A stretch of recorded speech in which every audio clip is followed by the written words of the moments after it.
अब भट्टी साहब आपने सुना कि वो तो कह रही हैं कि किसान तो झोलियां उठा उठा के ऐसे ऐसे दवाएं दे रहा है जो छोटा किसान है, और जो माफिया है वो सारा ये कर रहा है सारा काम। और ये शुगर वाले मामले पे भी अपनी इनपुट दीजिएगा। पहली बात तो ये है कि मरियम नवाज साहबा को सिर्फ इस बात पे इस्तीफा दे देना चाहिए था जब भारतीय पंजाब के वजीर आला ने कहा कि एक मुख्यमंत्री है इधर सरहद की दूसरी तरफ, मैंने 11 अरब लगाकर पावर प्लांट खरीदा और गरीबों को मुफ्त बिजली दे रहा हूँ, और उन्होंने जहाज खरीद लिया। और इस बात पर इस्तीफा दे देना चाहिए कि जो अरबों रुपए उन्होंने दिए पेट्रोल की मद में, नई गाड़ियों की मद में, अपनी ब्यूरोक्रेसी को, अपने वजीरों को, और इस बात पर इस्तीफा दे देना चाहिए कि जो अरबों रुपए उन्होंने लगाए किस लिए, अपने जाती इश्तिहारों पर, जो इलेक्ट्रॉनिक मीडिया को दिए, प्रिंट मीडिया को दिए। और इस बात पर इस्तीफा दे देना चाहिए कि जो मरियम नवाज साहबा ने रियल स्टेट जो का बेड़ा गर्क हो गया, ज़राअत का बेड़ा गर्क हो गया, इंडस्ट्री का बेड़ा गर्क हो गया, किसान, यानी मुझे समझ नहीं आती कि वो कौन सा छोटा किसान है जो अब भी झोलियां उठा उठा कर दुआएं दे रहा है। मुझे भी उनसे मिलवाया जाए, और किस बात पे दुआएं दे रहा है कि डीजल की कीमत कम हुई है, पेट्रोल की कीमत कम हुई है, पानी का मसला उनका हल हुआ है। और मरियम नवाज साहबा को इस बात पे भी इस्तीफा दे देना चाहिए कि जो उन्होंने अपनी जाती तशहीर की, और जो उन्होंने अरबों रुपए के सरकारी हमारे पैसों से मंसूबे अपने और अपने वालिद के नाम पे उन्होंने रखने शुरू कर दिए हैं, ये कौन सा आइन उनको इजाजत देता है? नवाज शरीफ साहब को कौन सा आइन इजाजत देता है कि VIP प्रोटोकॉल दिया जाए? कौन? वजीर आजम साहब का, वजीर आजम को उनको प्रोटोकॉल मिलना चाहिए, लेकिन अब तो खैर उनको एक और प्रोटोकॉल भी मिलना चाहिए। वो हेरिटेज बोर्ड के चेयरमैन भी हैं, वो जो लाहौर का पता नहीं वो सेक्रेटरी के अंडर आते हैं और वजीर के अंडर आते होंगे, 3 दफा के वजीर आजम, अगर कोई खसूसी कानून साजी नहीं हुई तो। अब मुझे बताइए कि इस हुकूमत की सवा सत्यानाश कारकर्दगी, ये हुकूमत 78 साल 79 साल तारीख की सबसे बदतरीन हुकूमत है। ये जो अब है, कोई एक शोबा उठा के देख लें, इनके मंशूर देख लें, नौकरियां डबल करनी थी, बिजली मुफ्त देनी थी, गैस मुफ्त देनी थी, और रोटी कपड़े और मकान देने थे।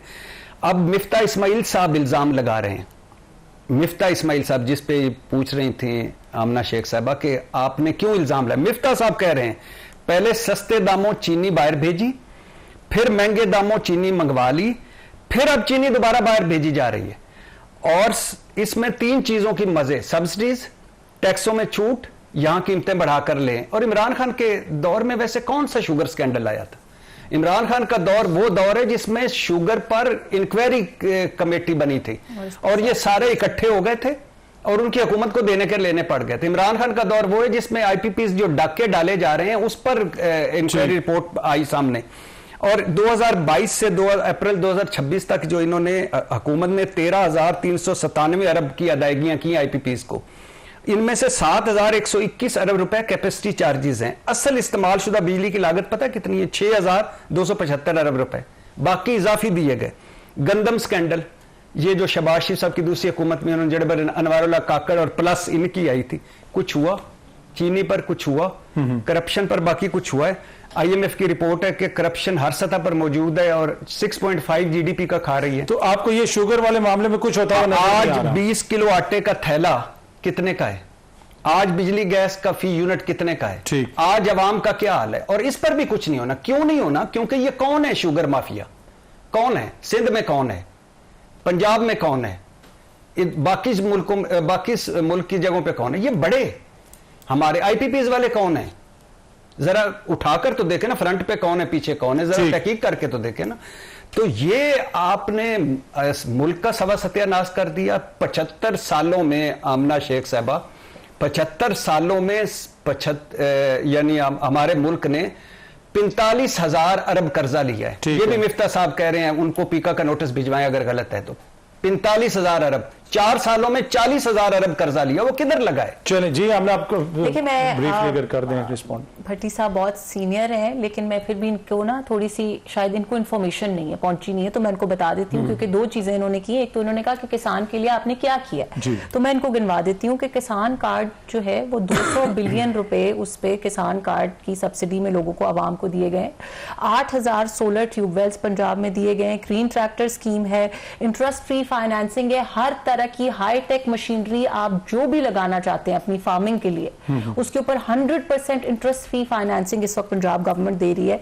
वाटर मैनेजमेंट की सब्सिडी छोटे से छोटे फार्मर को जिसने 1 एकड़ जमीन के ऊपर भी अगर कुछ लगाया तो 75% तक की कॉस्ट जो है वो पंजाब गवर्नमेंट बेयर करेगी। लाइफ स्टॉक कार्ड है, और सबसे इंटरेस्टिंग चीज 2 बिलियन रुपए सिर्फ जो विमेन फार्मर्स है हमारी उनके लिए रखे गए हैं कि जो खवातीन है जो एग्री बेस्ड अपना घर चला रही हैं, जिनका कोई घर में मर्द नहीं है सब कुछ, उनके लिए एक अलग से सब्सिडी प्रोग्राम है। और ये सिर्फ चंद वो चीजें हैं जो बहुत सारी, और 3 बड़ी इंपॉर्टेंट सवाल पूछे भट्टी साहब ने। इन्होंने कहा कि जी मरियम नवाज को इस्तीफा देना चाहिए था जब उनके इंडिया के एक वजीर आला ने ऐसी स्टेटमेंट दी, तो फिर तो वो इंडिया वाले तो ये कह रहे हैं कि हम पूरा पाकिस्तान का मुल्क उड़ा देते, फिर हम सब उड़ा देते हैं अगर उनके कहने के ऊपर हमने चलना है, उनके कहने के ऊपर हमने इस्तीफे देने हैं।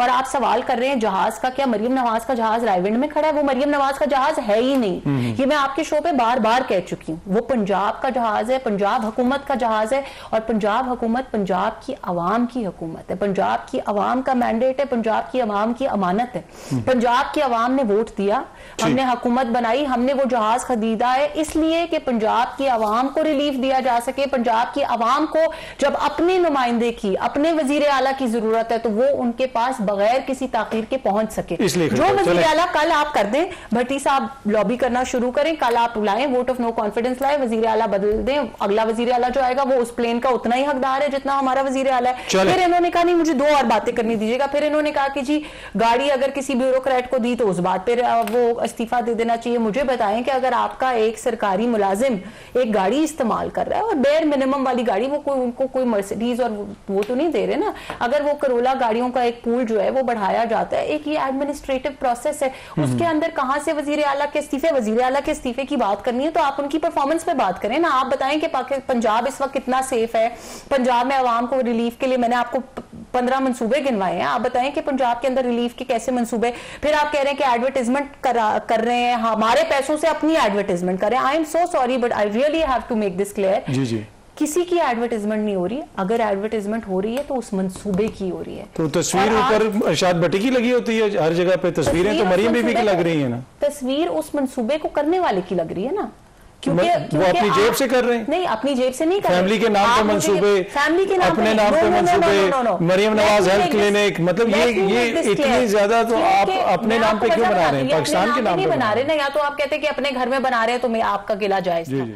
मुझे ये बताएं कि एक शख्स ने मेहनत की है, एक शख्स ने काम किया, और वो कौन है? वो अवाम का नुमाइंदा है। मैं अगर अपने तो आवाम की ख्वाहिश के मुताबिक, आवाम की ख्वाहिश के मुताबिक नहीं, आवाम की जरूरत के मुताबिक, क्योंकि आवाम को पता होना चाहिए कि उनके किस नुमाइंदे ने उनके लिए क्या काम किया।